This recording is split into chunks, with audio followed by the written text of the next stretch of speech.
She stormed onto my deck like she owned the lake, barking orders before my guests even cast a single line. Kids froze. Adults stared. Then I said 5 words that turned the entire standoff upside down. "You're standing on private property." And just like that, everything stopped. Weekend mornings by the lake were supposed to be my sanctuary. The sun slipped through tall pines, streaking the water in gold, while hickory smoke curled from my grill. I'd invited my best friend Dean and his kids for a fishing trip, something to help them heal. Dean carried the tackle box down my wooden steps, while 8-year-old Lucy bounced with excitement, pointing out where the biggest fish surely swam. Her brother Noah, 10 and determined to sound like an expert, lectured her on casting technique after watching exactly one video online. Their chatter made the whole place feel alive again. It was the first time in months I'd seen real joy on their faces. Just 3 months earlier, they had lost their mother, and Dean hoped this little retreat might ease the weight on their small shoulders. With ribs sizzling and a fishing boat rocking gently against the dock, it felt like the perfect beginning. I had no idea the peace would shatter within minutes.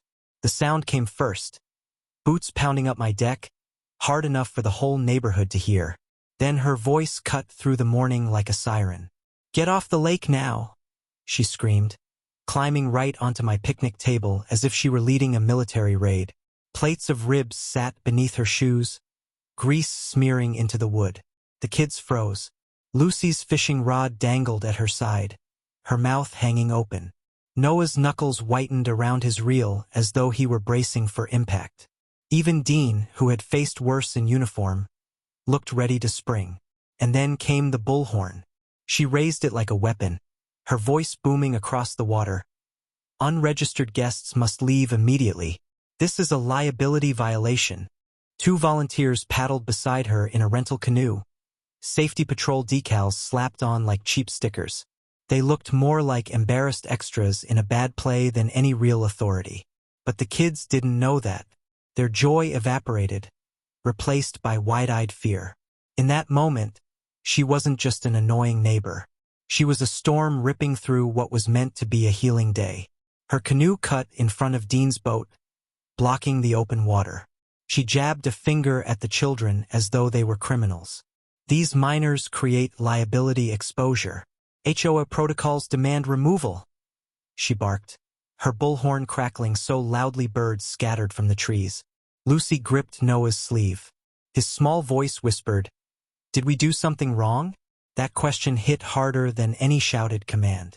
Dean's jaw locked tight, his training kicking in as he measured every possible response. But his kids had seen enough conflict already. This wasn't a battlefield. It was supposed to be a sanctuary. I felt my pulse hammer. Do I confront her? Do I let it slide? If I backed down, the kids would learn fear wins. If I pushed back, it could explode. Her volunteers exchanged uneasy glances. One even set down his paddle, clearly realizing he'd signed up for something far beyond neighborhood duty. The tension stretched thin as fishing line ready to snap. My guests looked at me, waiting. The kids looked at me, desperate. And inside, one truth grew louder with every heartbeat.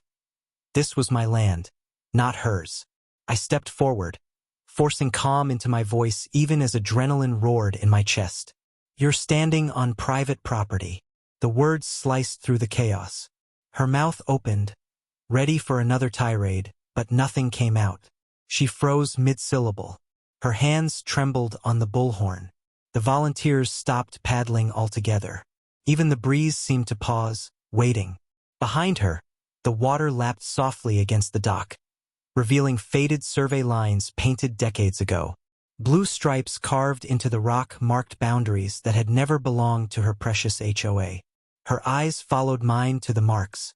The confidence drained from her face in seconds, replaced by something far uglier, calculating silence. I held her stare, not moving, not blinking. In that stillness, the power shifted. She was no longer the authority barking orders. She was an intruder caught in the act. For the first time that morning, Lucy and Noah stepped closer to me, not away. Maybe they didn't understand legal boundaries, but they understood something had just changed. And so did Karen. That night, the confrontation gnawed at me. Why had she been so bold? Why risk humiliating herself in front of the whole lake? My wife Mia, sharp-eyed from years working county land records, pulled out the old property files. Spread across our kitchen table, the documents told a story. Survey photos from the 90s, repair receipts from the early 2000s, and blueprints, all proving the lakefront steps were ours alone. Dean added his military precision to the investigation, documenting every angle and timestamp. And then Noah, sharp as ever, noticed something the adults had missed. The so-called emergency alert we'd received earlier that day had come from her personal account, not any official system. Our retired dispatcher neighbor confirmed it.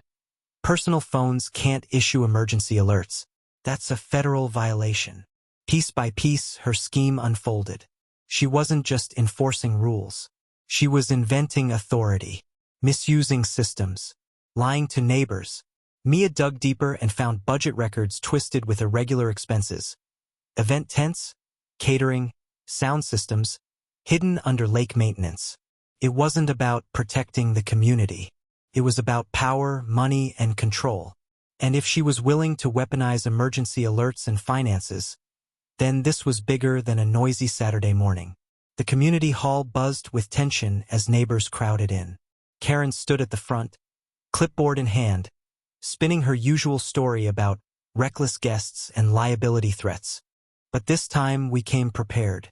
Dean projected photos of the faded survey lines, perfectly aligned with county maps. Mia laid out receipts showing how lake maintenance money had mysteriously paid for party equipment. Our neighbor spoke with the authority of 30 years on emergency dispatch, explaining the seriousness of alert system abuse. Then came the bombshell. The county officer confirmed the HOA's so-called lake authority was pure fiction, words on paper with no legal standing. Karen's face flushed red as murmurs spread through the crowd. She tried to shout over the evidence, but every word dug her deeper. And when the FCC investigator displayed her phone records, emergency alerts rerouted from her account into official channels. The hall went silent. "This is federal fraud," the investigator said firmly. Gasps rippled through the room. Neighbors who had once signed her petitions now looked away, ashamed. The woman who had strutted across my table with a bullhorn was exposed as a pretender. Her power crumbled in plain sight. The fallout was swift. Federal fines landed, no appeals, no excuses. The HOA board stripped her of every title she clung to, distancing themselves from the liability she created. Fabricated assessments, canceled. Misused funds, she had to reimburse them. Property boundaries, locked in by official county documentation, permanently recorded. Neighbors who had turned cold suddenly knocked on our door with apologies. Some admitted they'd been misled. Others confessed they'd signed her petitions out of fear. Most importantly, Lucy and Noah finally stood on the dock without tension. They cast their lines into calm water, laughter replacing whispers of guilt.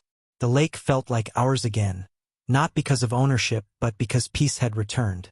Looking back, I realized this fight was never just about property lines.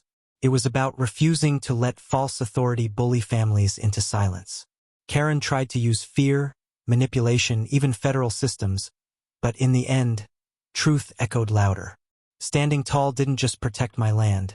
It protected grieving kids who deserved healing, and a community that learned the difference between rules and abuse of power. So I'll ask you, what would you have done in my shoes? Because sometimes, all it takes to stop a bully is one calm truth. This is my private land.